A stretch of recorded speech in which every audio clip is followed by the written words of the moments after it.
quero aqui saudar e cumprimentar todas e todos, né? Aqueles que estão aí, né, dividindo com a gente esse bate-papo, que a gente vai estar conversando aqui. Parabenizar o professor Eusébio, né?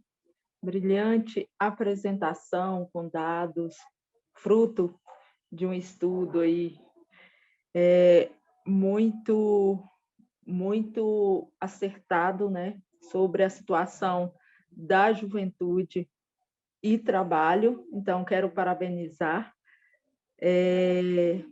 Vou me ater, né, a trazer algumas reflexões sobre a juventude rural, né, que é o lugar de onde eu falo, que é o lugar onde a minha cabeça pensa, onde os meus pés pisam. Eu sou Marilene Faustina, eu sou trabalhadora rural. Eu estou hoje diretora de Políticas Agrárias e Meio Ambiente da Federação dos Trabalhadores na Agricultura do Estado de Minas Gerais, a FETAENG.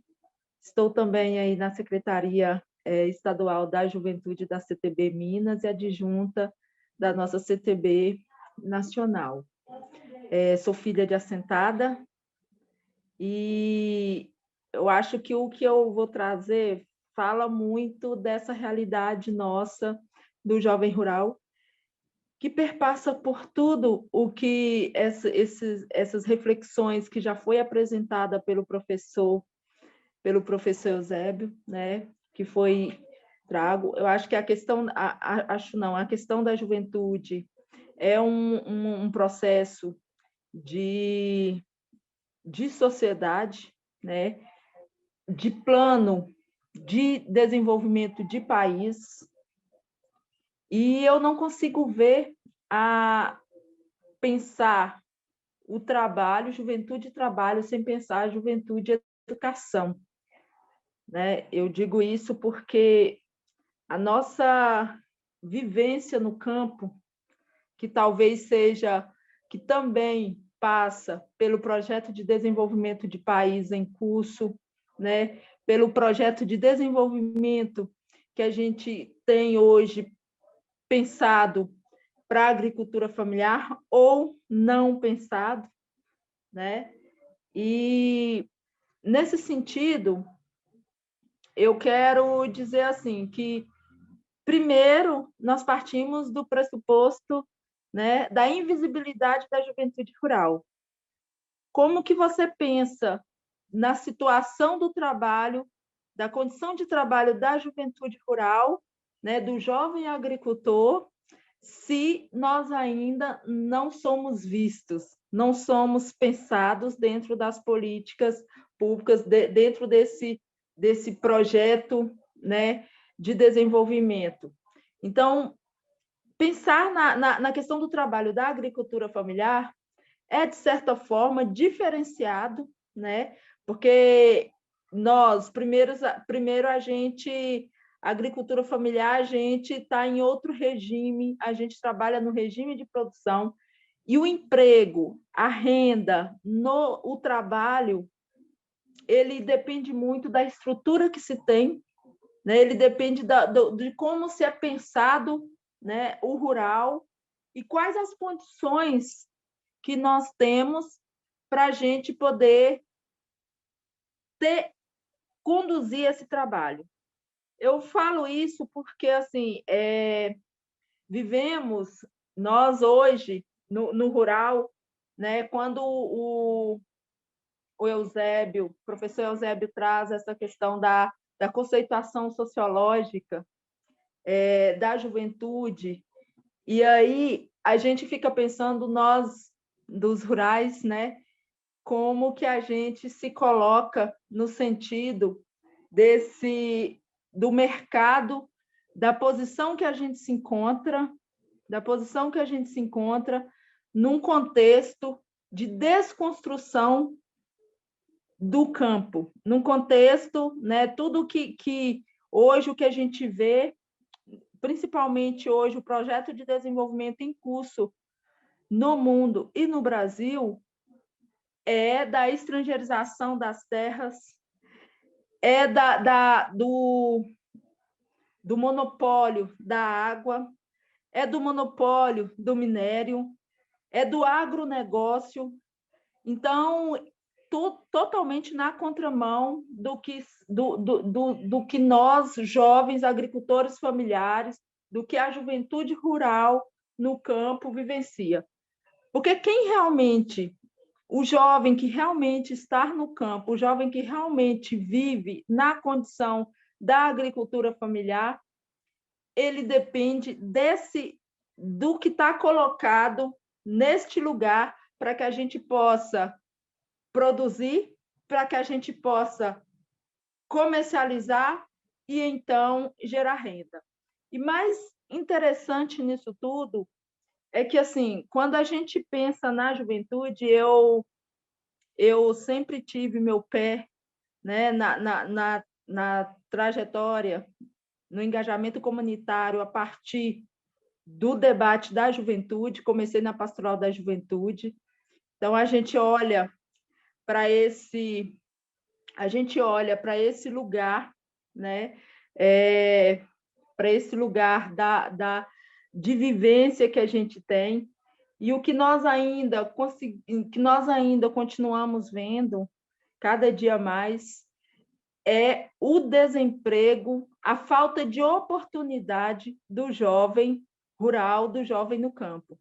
Isso faz com que a gente migre do campo para a cidade e que a gente possa ser, né, geralmente, estar no subemprego, que faz a gente estar nesse bolsão do desemprego, né, que já foi apresentado.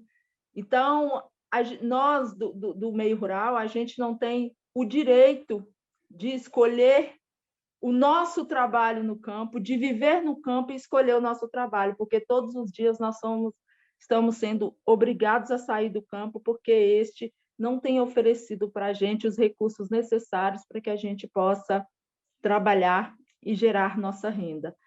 Então, assim, pensar hoje no desenvolvimento do país, sem pensar numa política de juventude, é o maior erro que a gente que a gente está cometendo, né? Porque somos nós, é a juventude que inova os meios de produção, é a juventude que traz a renovação para o espaço da produção. Então, assim, e o que a gente vê hoje é cada vez mais a vulnerabilidade da juventude, né, nesse projeto de desenvolvimento que nós temos no país. Então, assim, eu acho que a coisa quando eu penso na juventude e trabalho, eu penso na juventude e na falta de trabalho. Eu acho que isso tem marcado muito mais a vida, né, dos jovens, tanto no urbano, do jovem rural, é a falta do trabalho. Então, nós, jovens, a gente precisa construir, né, nas trincheiras, nas lutas, nas organizações que a gente tem, nos espaços da política, a gente precisa construir um projeto, pautar o projeto de desenvolvimento para este país que garanta soberania, que garanta autonomia da juventude, porque senão a gente não consegue avançar no projeto de sociedade que a gente deseja. Então, assim, o que eu vejo hoje, dentro dos diversos esforços que a luta tem nos proporcionado a nos organizar dentro das nossas instituições, eu vejo que o caminho é o da organização da juventude, o caminho é da gente construir as ferramentas de luta cada vez mais com os jovens que dão conta, que estão, né, nesse espaço de percepção e de construção de um outro projeto de sociedade e de uma outra narrativa de pensar a juventude. Então, assim, Bia, eu acho que é um pouco isso. Quando o professor Eusébio traz, né, e eu acredito que a Luísa também vai trazer, mas no sentido de apresentar os dados, eu só queria trazer mesmo esse sentimento, né? Esse sentimento que nós estamos vivenciando, esse sentimento hoje, num momento de crise, em que a gente vê cada vez mais a nossa juventude, né, à margem, a nossa juventude mais vulnerável.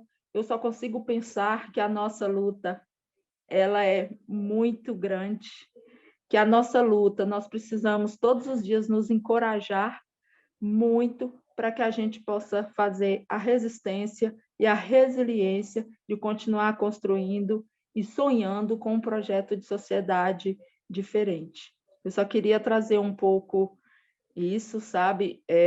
Eu acho que as contribuições que aqui foram apresentadas já deu para a gente o olhar, né, do que a gente precisa ver, que muitas das vezes a gente não enxerga, e a gente se munir do sentimento de que a luta continua. Eu acho que é um pouco isso, e muito obrigada.